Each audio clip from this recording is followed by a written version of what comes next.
Oh my God. Chapter 570. Is Oda really going to have grandson fight grandfather? Are you serious? Man. Yo. Yo. Yo.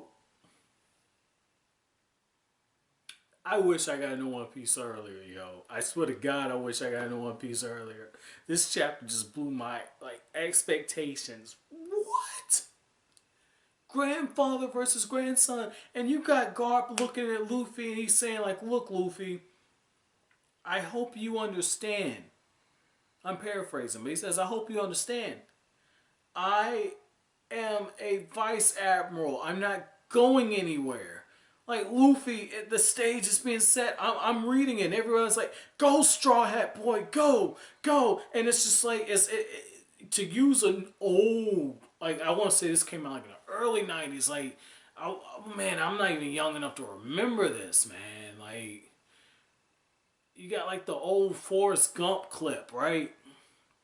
It's like, "Run, Forrest, run," and like little things fall off of them. Might be Forrest Gump. I'm pretty sure it's Forrest Gump because it's like, "Run, Forrest." Oh my God! Like, everyone's just cheering for this dude. Okay, one that I can, one, yeah, like, yo, I cannot believe it. Luffy is actually gonna pull this off. That's what I'm thinking. Like in the last chapter, Luffy just one shots Kobe. And I didn't even bring that up in the last chapter review because again, Kobe's father, nobody really cares. Kobe didn't bear witness to this, right? Like, you think Luffy's gonna pull it off, and Garp gets right there to stop him. That in itself is huge. But the fact that the chapter opens up, and one of the things you have is Garp is one of the people who's shocked at Luffy, and he says, "So you did have the Supreme King Haki as well. It's the same Haki that Shanks has. It's the same Haki that Whitebeard has." And Shanks says, "Oh, not Shanks. Whitebeard says, not Whitebeard. Garp says, 'Oh, so you did have it.'" And you have Whitebeard looking at Luffy and says, "Show me what the inheritor of the Will of D can do.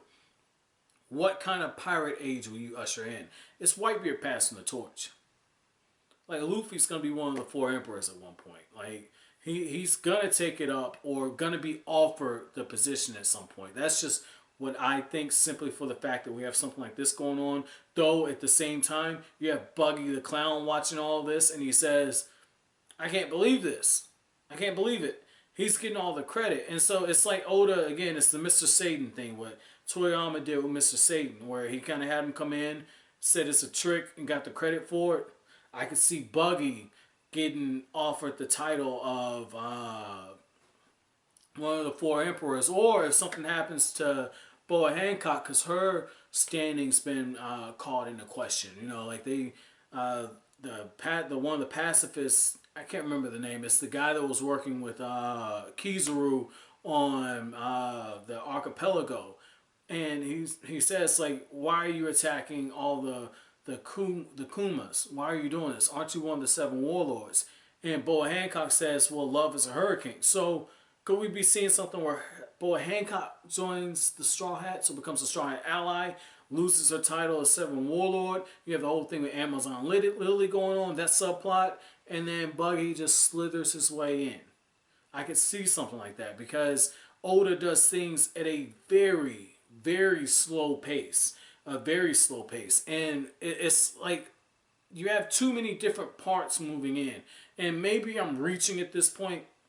And the reason why I feel like I might be reaching is when you look at how things are set up, it really seems as if the world government is one of these people, they take people with potential. And that's what's giving me cause for pause with Buggy the Clown and with what's going on with Boa Hancock. Boa Hancock has too much potential. Like, she has, I believe her Haki is like the opposite of what Luffy's is, but they're both very powerful, and they need her strength.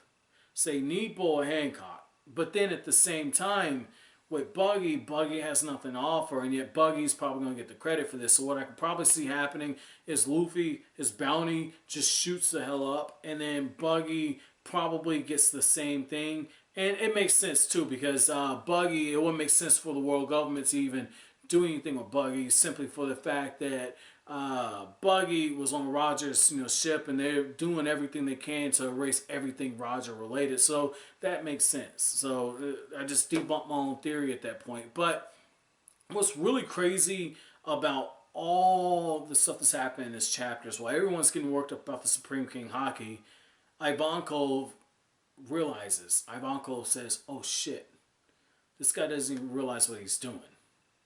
He doesn't even realize how special this is." And you see it when Luffy is looking like, I don't know much about that Whitebeard guy. I don't even know what the hell I just did. I just know I gotta save my brother. And I think it's Akainu or it's Aokiji. One of those two says, well, he didn't even realize what he's doing. He did it instinctively. And you got people that are waking up from the after effects of it, similar to how when Shanks just walked in on Whitebeard's ship and everybody just kind of collapsed. It lets you know, like, Luffy's something else. And even Sengoku says it. Sengoku says that kid cannot be allowed to survive. We have to kill him, and there are plenty of people there who could actually kill Luffy. And that's why Whitebeard says, don't protect me.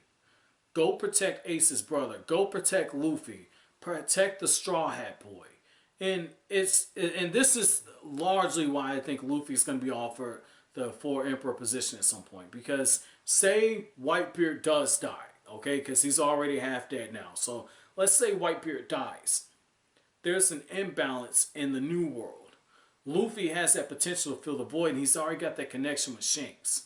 And he would have helped the Whitebeard pirates. And so let's say he saves Ace. I don't see Ace holding down the position of one of the 4 emperors, even if it's out of respect for Whitebeard's name.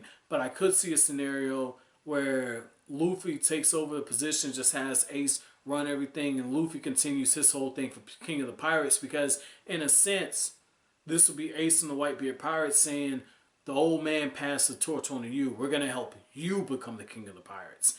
That would be key. That would be key. And the fact that Luffy's getting ready to go into a new world. He's got Jinbe, one of the fishmen there. Whitebeard protected Fishman Island. Listen, I might be reaching at this point, but it's really telling that Oda is setting up so many different narratives and plot threads. And I really feel as if Oda having Ace say you two sets up 2 things. Either Ace is going to go back on his word, because if you guys remember with Alabasta, I want to say Ace and Alabasta, probably 120 something. I know Whiskey Peak, if I'm not mistaken, Whiskey Peak might have been chapter 100. So no, yeah, because in the anime, Ace and Alabasta should be around episode 100 as well. And just watch Ace and Luffy have their little flashbacks and everything where they're walking through. It's a little filler episode. They're walking through the bar and all that stuff, and they're having the flashbacks over their different adventures and shit. Like, I would have loved to see that. And Ace had some type of thing with some pirates and some shit that wasn't in the manga. Anyway, but I'm gonna get off subject on that one. But Ace, at the end of all that, says to Luffy's crew, he says, hey, my big brother, not my big brother, my little brother, I know he's been a handful. Thank you for watching over him as a big brother. I'm indebted to you. And when Luffy says, hey, Ace, join my crew, Ace says, like, hey, I'm going to help someone else become the king of the pirates. I'm part of the Whitebeard pirates, dude. Like, Whitebeard's going to be king of the pirates, not you. And Ace says, you too. That means Ace is putting his belief. He's following Luffy's dream. And just like you're seeing on Whitebeard, he's willing to lay it all out for Whitebeard. He's going to do the same thing for Luffy. We might be getting Ace joining the Straw Hats at this point. Because if Whitebeard dies, yeah, Ace could take up the mantle, but, he could follow his brother, because you too. I mean, it's Oda. It's Oda. Like, what if Oda was setting all of this up all the way back in Alabasta, where he's setting it up for Ace to join the Straw Hat Pirates. And who better to guide them through the new world than Ace, the son of Roger. Then Ace, the brother of Luffy. Then Ace, the guy who was part of the Whitebeard Pirates, who knows the different politics and stuff that go on there. That could be huge, man. That could be huge. But overall, this is a really good chapter. Don't really have a chapter question for you on this one, guys. But as always, if you like anything I had to say, don't forget to hit that like button. Don't forget to subscribe, share. Thank you so much for watching the end of the video, guys. Have an awesome day.